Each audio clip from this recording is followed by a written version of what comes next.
Hola y bienvenidos.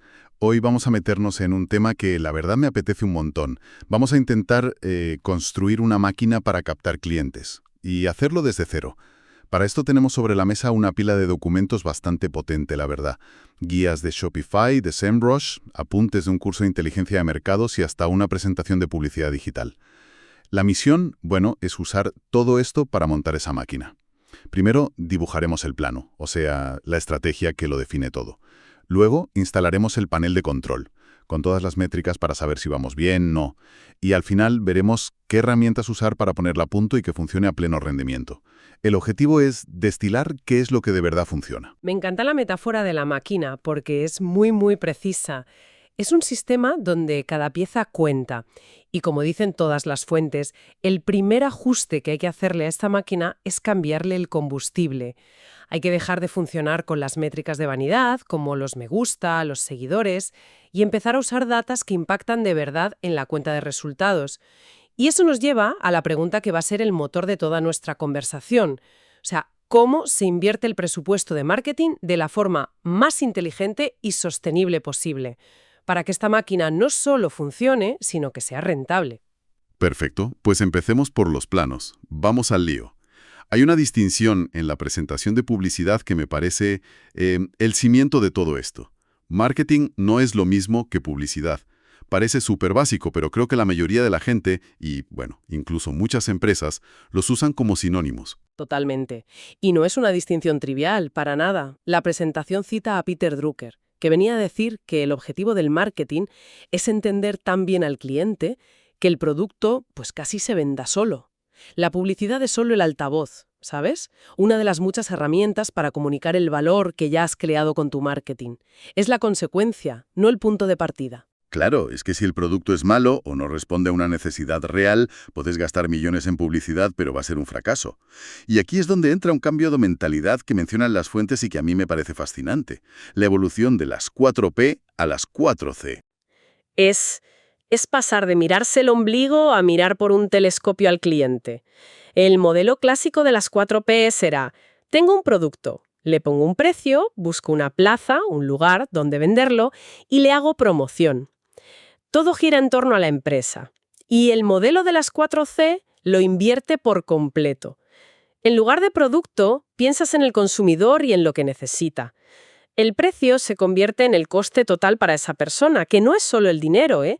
También es el tiempo, el esfuerzo que le supone. La plaza se transforma en conveniencia. O sea, cómo de fácil se lo pones para que te compre, y la promoción, que era un monólogo, ahora es comunicación, un diálogo. Ese cambio de enfoque encaja a la perfección con la idea de inbound frente a outbound marketing que sale en los apuntes del curso. El outbound es el marketing que interrumpe. El anuncio de la tele, el banner que te salta. El inbound es el que atrae, el que te ofrece algo de valor como una guía útil para que seas tú quien se acerque. Es la filosofía de las 4Cs en acción, vamos. Exacto. El inbound es la manifestación de esa nueva centralidad del consumidor. En lugar de ir a cazar clientes con un megáfono, pones un cebo de altísima calidad y esperas a que vengan ellos. Y como dice la guía de SEMrush, las redes sociales son la herramienta perfecta para la primera fase de ese proceso, para la parte alta del embudo, el top of the funnel. Su función principal es esa: despertar la curiosidad y empezar la conversación. Vale, entendido. La estrategia es poner al consumidor en el centro, dialogar, pero esa conversación, por muy valiosa que sea, tiene que traducirse en resultados.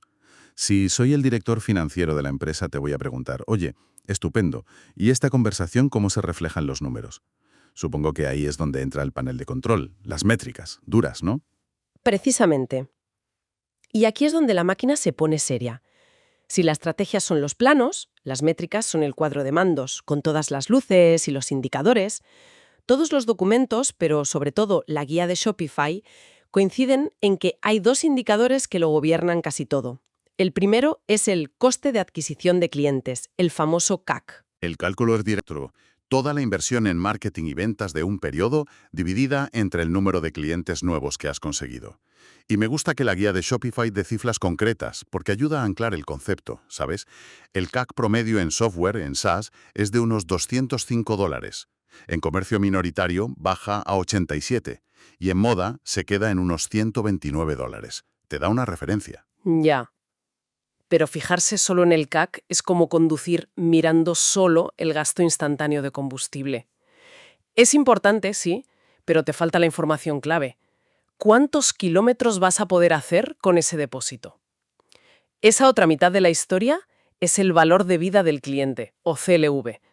No es solo lo que te cuesta traer a alguien, es todo el dinero que te va a generar durante el tiempo que sea tu cliente. Ah, y el verdadero indicador en el panel de mandos no es ni uno ni otro por separado, No, sino la relación entre ambos. El famoso ratio CLV-CAC. Y aquí las fuentes coinciden. El punto de referencia ideal es un 3:1. Por cada euro que inviertes en captar un cliente, esperas que te genere 3 a lo largo de su vida. ¿correcto? Ese ratio es la luz principal de nuestro panel de control. Pero, a ver, eso me genera una duda. Si mi ratio es, no sé, de 10:1, ¿eso no es fantástico? ¿O significa que estoy siendo demasiado conservador y que no estoy invirtiendo lo suficiente en crecer? Esa es la pregunta del millón. Y la respuesta, pues, depende de tus objetivos. Un ratio de 10:1 es increíblemente saludable. Significa que cada cliente es una mina de oro.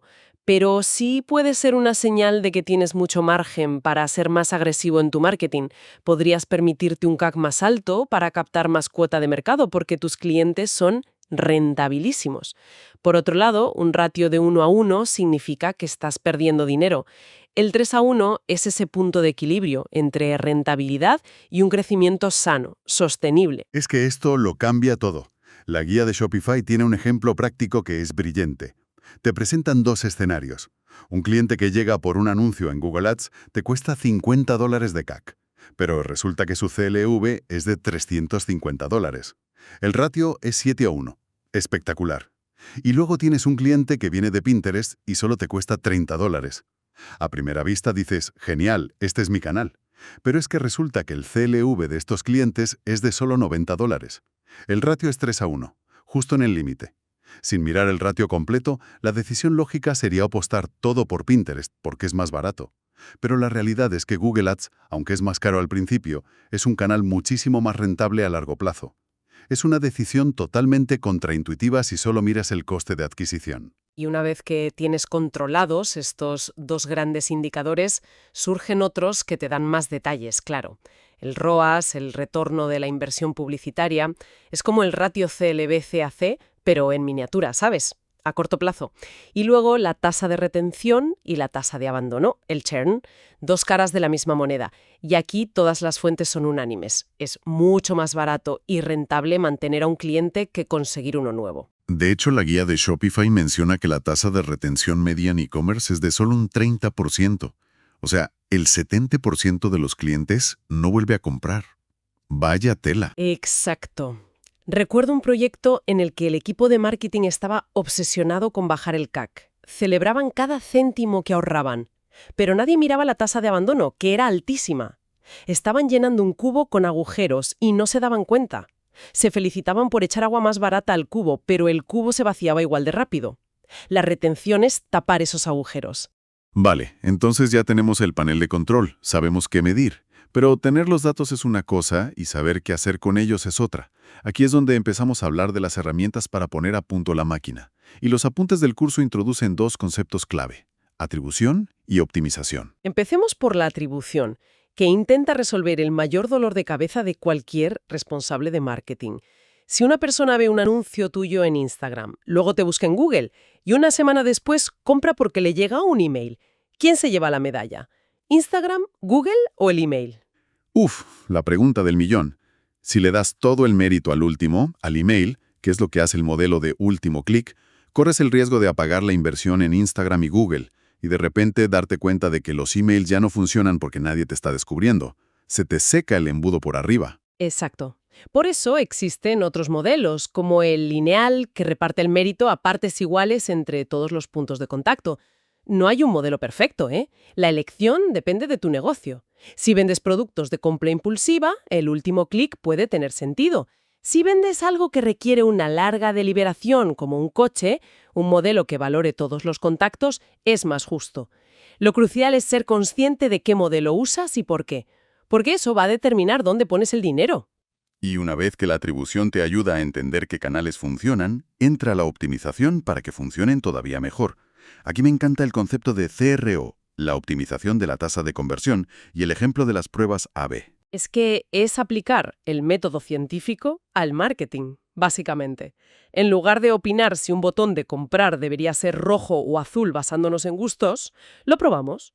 Creas dos versiones idénticas de la página, una con el botón azul y otra con el rojo. Mandas la mitad del tráfico a una y la otra mitad a la otra. Y mides. Si después de unos días ves que el botón rojo genera un 10% más de ventas, se acaba la discusión. Has mejorado los resultados sin invertir un euro más en atraer gente. Eso suena muy bien en teoría, pero ¿no corres el riesgo de acabar optimizando detalles minúsculos y perder de vista el cuadro general? O sea, ¿puede una empresa morir de 1000 pruebas A/B? Es un riesgo real. Se llama optimización del máximo local.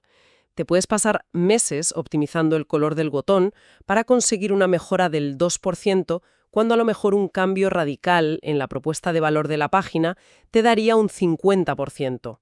El CRO es una herramienta potentísima, pero no debe sustituir a la estrategia. Es para afinar el motor, no para decidir a qué ciudad quieres ir. Entendido. Y para terminar de afinar ese motor, la guía de Shopify da algunas estrategias muy concretas y muy inteligentes para minimizar el CAC. A mí me ha encantado el ejemplo de los programas de referidos de la marca de zapatillas Allbirds. Es brillante por su simplicidad. Ofrecen $15 de crédito a un cliente que traiga un amigo. Ese amigo también recibe un descuento. En ese momento, tu coste de adquisición para ese nuevo cliente son esos $15. Si recordamos que el CAC medio en moda era de 129, la jugada es maestra. Conviertes a tus clientes en tu equipo de marketing. Y no es el único ejemplo. La marca de desodorantes Duradry se asoció con 250 creadores de contenido. Consiguieron reducir su CAC un 29% y generar más de $50.000. No interrumpieron a la gente con anuncios, sino que se apoyaron en voces de confianza para contar su historia. Pura filosofía inbound. Y el último punto que menciona Shopify es la optimización de la propia web, algo que a menudo se pasa por alto. Su propio sistema de pago, Shopify Checkout, según sus datos, convierte hasta un 36% más que sus competidores.